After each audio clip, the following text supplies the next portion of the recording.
Note: विश्व के सारे धर्मों की सत्य धारा एक ईश्वर गीता का ही प्रसारण है।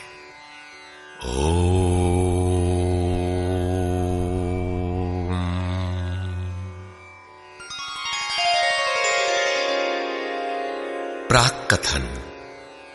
वस्तुतः गीता पर टीका लिखने की अब कोई आवश्यकता प्रतीत नहीं होती, क्योंकि इस पर सहस्त्रों टीकाएं लिखी जा चुकी हैं, जिनमें 50 तो केवल संस्कृत में ही है। गीता को लेकर 50 मत हैं, जबकि सबकी आधारशिला एकमात्र गीता है। योगेश्वर श्री कृष्ण ने तो कोई एक बात कही होगी, फिर यह मतभेद क्यों? वस्तुतः वक्ता एक ही बात कहता है, किंतु श्रोता यदि 10 बैठे हों तो 10 प्रकार के आशय ग्रहण करते हैं। व्यक्ति की बुद्धि पर तामसी, राजसी अथवा सात्विक गुणों का जितना प्रभाव है, उसी स्तर से उस वार्ता को पकड़ पाता है। इससे आगे वो समझ नहीं पाता। अतः मतभेद स्वाभाविक है।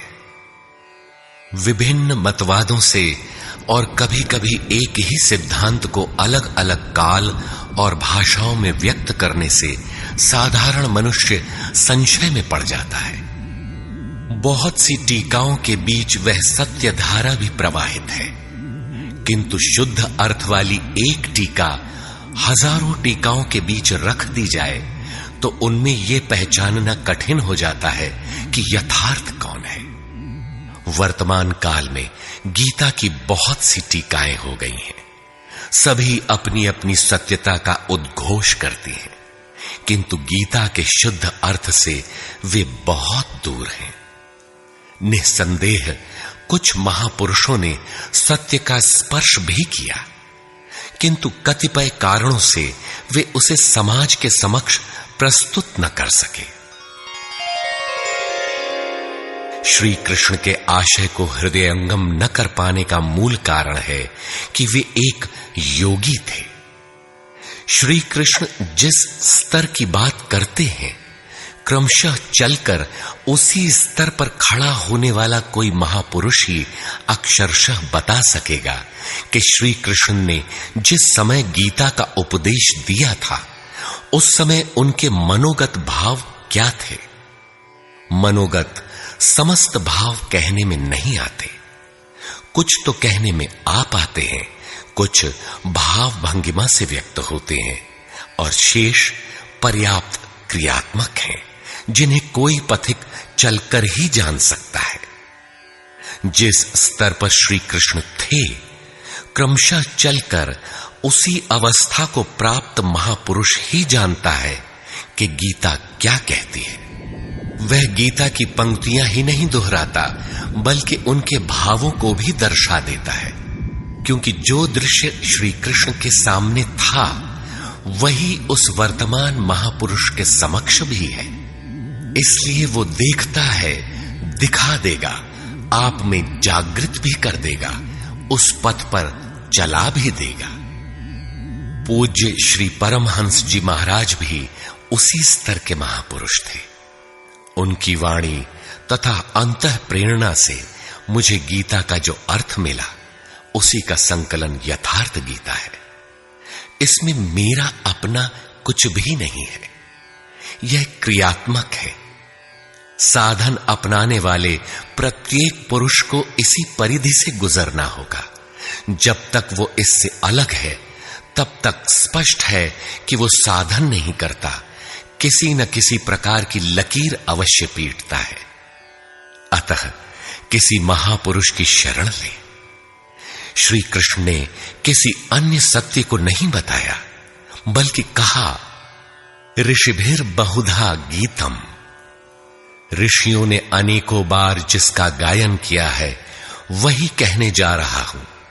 उन्होंने यह नहीं कहा कि उस ज्ञान को केवल मैं ही जानता हूं या मैं ही बताऊंगा, बल्कि कहा, किसी तत्वदर्शी के पास जाओ, निष्कपट भाव से सेवा करके उस ज्ञान को प्राप्त करो। श्री कृष्ण ने महापुरुषों द्वारा शोधित सत्य को ही उद्घाटित किया है। गीता सुबोध संस्कृत में है। यदि अन्वयार्थ ही लें तो गीता का अधिकांश आप स्वयं हृदयंगम कर सकेंगे, किंतु आप ज्यों का त्यों अर्थ नहीं लेते। उदाहरण के लिए श्री कृष्ण ने स्पष्ट कहा कि यज्ञ की प्रक्रिया ही कर्म है, फिर भी आप कहते हैं कि खेती करना कर्म है।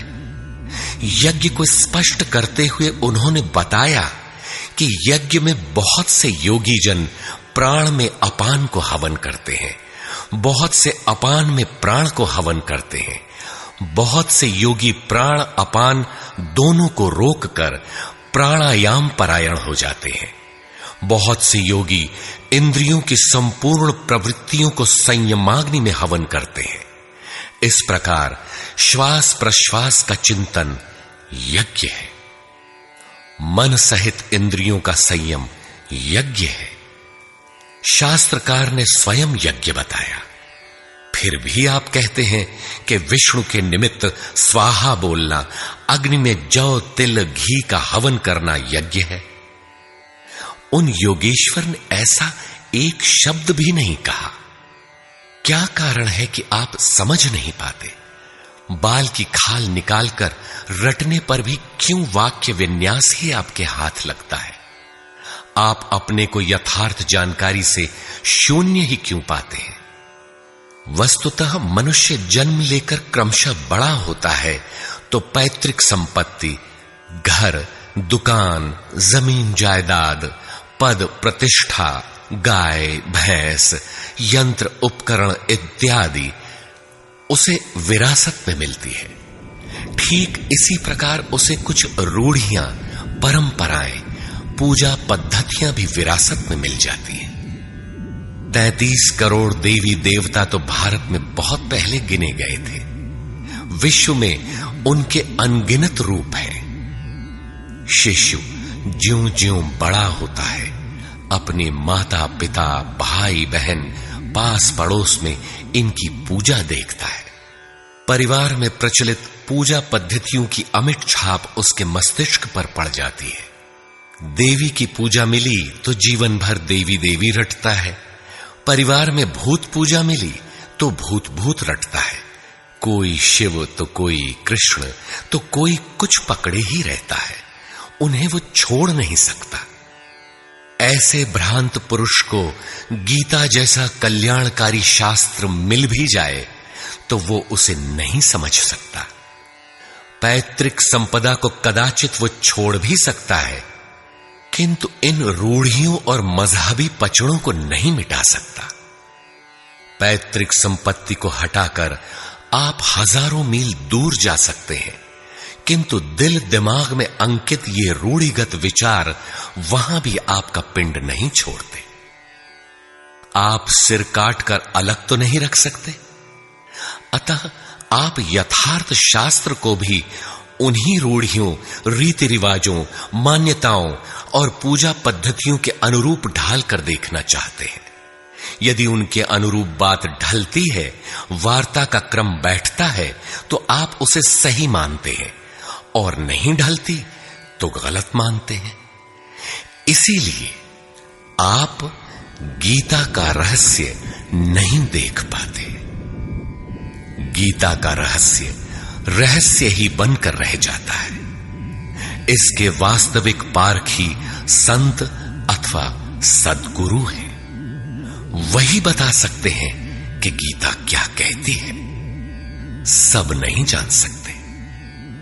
सबके लिए सुलभ उपाय यही है कि इसे किसी महापुरुष के सानिध्य में समझें, जिसके लिए श्री कृष्ण ने बल दिया है। गीता किसी विशिष्ट व्यक्ति, जाति, वर्ग, पंथ, देश काल या किसी रूढ़िग्रस्त संप्रदाय का ग्रंथ नहीं है, बल्कि यह सार्वलौकिक, सार्वकालिक धर्म ग्रंथ है। यह प्रत्येक देश, प्रत्येक जाति तथा प्रत्येक स्तर के प्रत्येक स्त्री पुरुष के लिए, सबके लिए है। केवल दूसरों से सुनकर या किसी से प्रभावित होकर मनुष्य को ऐसा निर्णय नहीं लेना चाहिए जिसका प्रभाव सीधे उसके अपने अस्तित्व पर पड़ता हो। पूर्वाग्रह की भावना से मुक्त होकर सत्यान्वेषियों के लिए यह आर्ष ग्रंथ आलोक स्तंभ है। हिंदुओं का आग्रह है कि वेद ही प्रमाण है। वेद का अर्थ है ज्ञान, परमात्मा की जानकारी। परमात्मा न संस्कृत में है न संहिताओं में। पुस्तक तो उसका संकेत मात्र है। वह वस्तुतः हृदय में जागृत होता है। विश्वामित्र चिंतन कर रहे थे। उनकी भक्ति देखकर ब्रह्मा आए। बोले, आज से तुम ऋषि हो। विश्वामित्र को संतोष नहीं हुआ, चिंतन में लगे रहे। कुछ काल पश्चात देवताओं सहित ब्रह्मा पुनः आए और बोले, आज से तुम राजर्षि हो। किंतु विश्वामित्र का समाधान ना हुआ। वे अनवरत चिंतन में लगे रहे। ब्रह्मा दैवी संपदाओं के साथ पुनः आए और बताया कि आज से तुम महर्षि हुए। विश्वामित्र ने कहा, नहीं, मुझे जितेंद्रिय ब्रह्मर्षि कहें। ब्रह्मा ने कहा, अभी तुम जितेंद्रिय नहीं हो। विश्वामित्र पुनः तपस्या में लग गए। उनके मस्तिष्क से तपस्या की आभा निकलने लगी। तब देवताओं ने ब्रह्मा से निवेदन किया। ब्रह्मा उसी प्रकार विश्वामित्र से बोले, अब तुम ब्रह्मर्षि हो। विश्वामित्र ने कहा, यदि मैं ब्रह्मर्षि हूं तो वेद हमारा वर्ण करे। वेद विश्वामित्र के हृदय में उतर आया। जो तत्व विदित नहीं था विदित हो गया। यही वेद है, न कि पोथी। जहां विश्वामित्र रहते थे वहां वेद रहता था। यही श्री कृष्ण भी कहते हैं कि संसार अविनाशी पीपल का वृक्ष है। ऊपर परमात्मा जिसका मूल और नीचे प्रकृति पर्यंत शाखाएं हैं। जो इस प्रकृति का अंत करके परमात्मा को विदित कर लेता है वह वेदविद है। अर्जुन, मैं भी वेदविद हूं।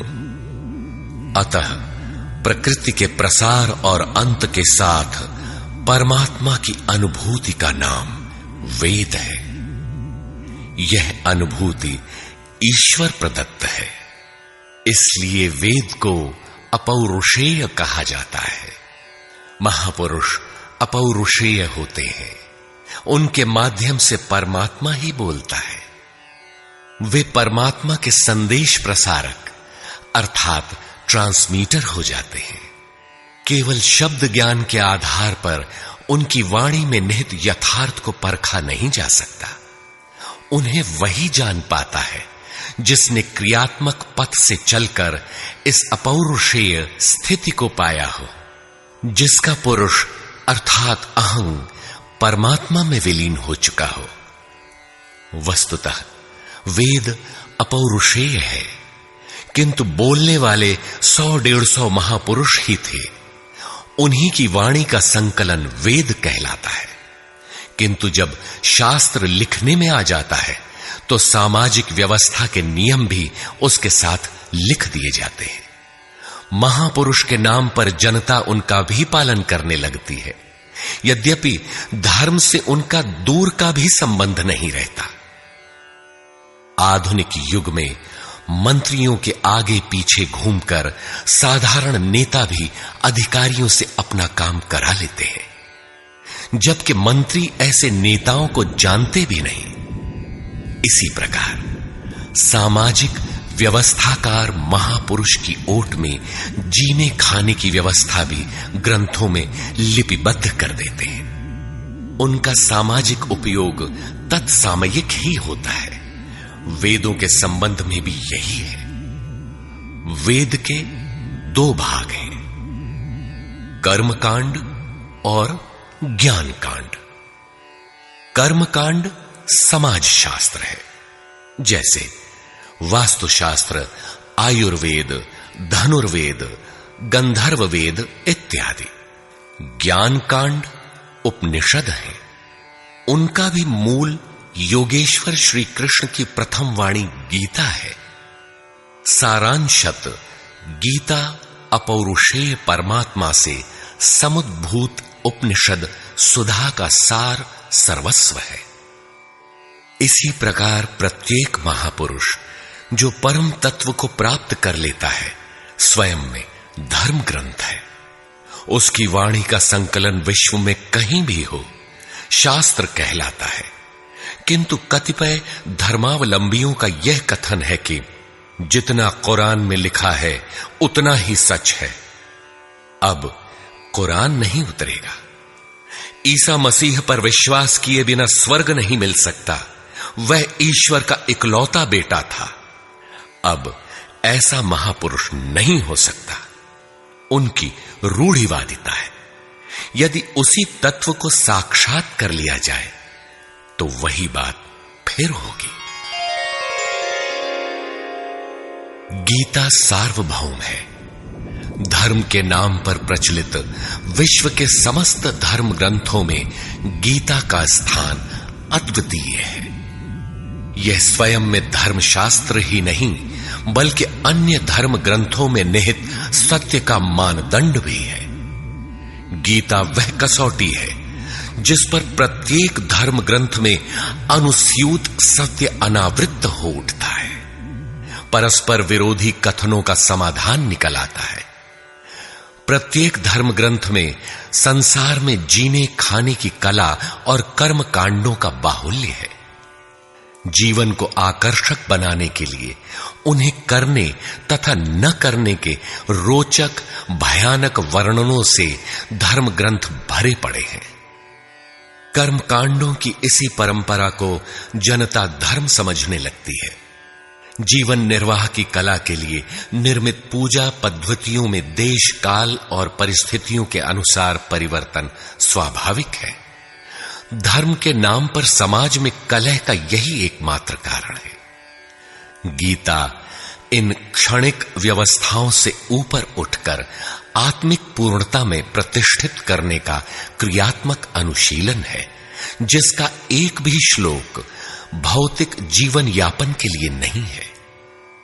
इसका प्रत्येक श्लोक आपसे आंतरिक युद्ध आराधना की मांग करता है।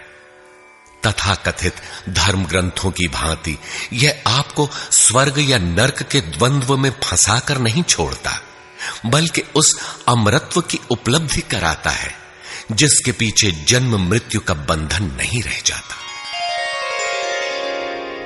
प्रत्येक महापुरुष की अपनी शैली और कुछ अपने विशिष्ट शब्द होते हैं। योगेश्वर श्री कृष्ण ने भी गीता में कर्म, यज्ञ, वर्ण, वर्ण संकर, युद्ध, क्षेत्र, ज्ञान इत्यादि शब्दों पर बार बार बल दिया है। इन शब्दों का अपना आशय है और पुनरावृत्ति में भी इनका अपना सौंदर्य है। हिंदी रूपांतरण में इन शब्दों को उसी आशय में लिया गया है तथा आवश्यक स्थलों की व्याख्या भी की गई है। गीता के आकर्षण निम्नलिखित प्रश्न हैं, जिनका आशय आधुनिक समाज खो चुका है। वे इस प्रकार हैं जिन्हें यथार्थ गीता में आप पाएंगे। श्री कृष्ण एक योगेश्वर थे। सत्य, आत्मा ही सत्य है।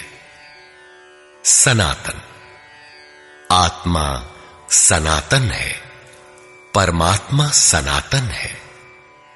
सनातन धर्म परमात्मा से मिलाने वाली क्रिया है। युद्ध दैवी एवं आसुरी संपदाओं का संघर्ष युद्ध है। ये अंतःकरण की दो प्रवृत्तियां हैं। इन दोनों का मिटना परिणाम है। युद्ध स्थान, यह मानव शरीर और मन सहित इंद्रियों का समूह युद्ध स्थल है। ज्ञान परमात्मा की प्रत्यक्ष जानकारी ज्ञान है।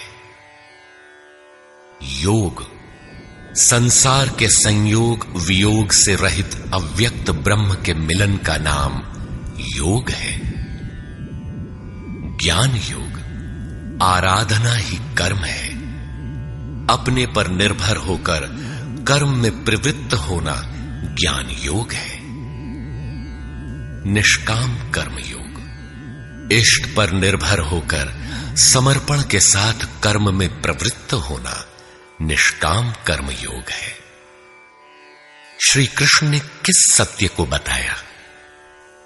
श्री कृष्ण ने उसी सत्य को बताया जिसको तत्वदर्शियों ने पहले देख लिया था और आगे भी देखेंगे।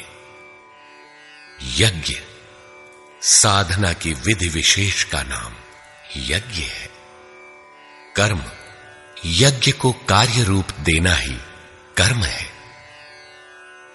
वर्ण आराधना की एक ही विधि जिसका नाम कर्म है, जिसको 4 श्रेणियों में बांटा है, वही 4 वर्ण है। ये एक ही साधक का ऊंचा नीचा स्तर है, न कि जाति। वर्ण संकर परमात्म पथ से च्युत होना, साधन में भ्रम उत्पन्न हो जाना वर्ण संकर है। मनुष्य की श्रेणी अंतःकरण के स्वभाव के अनुसार मनुष्य 2 प्रकार का होता है। एक देवताओं जैसा, दूसरा असुरों जैसा। यही मनुष्य की 2 जातियां हैं जो स्वभाव द्वारा निर्धारित हैं और यह स्वभाव घटता बढ़ता रहता है। देवता हृदय देश में परम देव परमात्मा का देवत्व अर्जित कराने वाले गुणों का समूह है। बाह्य देवताओं की पूजा कामनाओं से जिनकी बुद्धि आक्रांत है, ऐसे अविवेकी और मूढ़ बुद्धि की देन है। वे मेरे ही पुजारी हैं, किंतु अविधि पूर्वक है। अवतार व्यक्ति के हृदय में होता है, बाहर नहीं। विराट दर्शन योगी के हृदय में ईश्वर के द्वारा दी गई अनुभूति है। भगवान साधक में दृष्टि बनकर खड़े हों तभी दिखाई पड़ते हैं। पूजनीय देव इष्ट एकमात्र परात्पर ब्रह्म ही पूजनीय देव है। उसे खोजने का स्थान हृदय देश है। उसकी प्राप्ति का स्रोत उसी अव्यक्त स्वरूप में स्थित प्राप्ति वाले महापुरुष के द्वारा है। अब इनमें से योगेश्वर श्री कृष्ण का स्वरूप समझने के लिए अध्याय 3 तक आपको पढ़ना होगा और अध्याय 13 तक आप स्पष्ट समझने लगेंगे कि श्री कृष्ण योगी थे। अध्याय 2 से ही सत्य निखर जाएगा। सनातन और सत्य एक दूसरे के पूरक हैं। ये अध्याय 2 से ही स्पष्ट होगा, वैसे पूर्ति पर्यंत चलेगा। युद्ध अध्याय 4 तक स्पष्ट होने लगेगा। 11 तक संशय निर्मूल हो जाएगा। वैसे अध्याय 16 तक देखना चाहिए। युद्ध स्थल के लिए अध्याय 13 बार बार देखें। ज्ञान अध्याय 4 से स्पष्ट होगा तथा अध्याय 13 में भली प्रकार समझ में आएगा कि प्रत्यक्ष दर्शन का नाम ज्ञान है।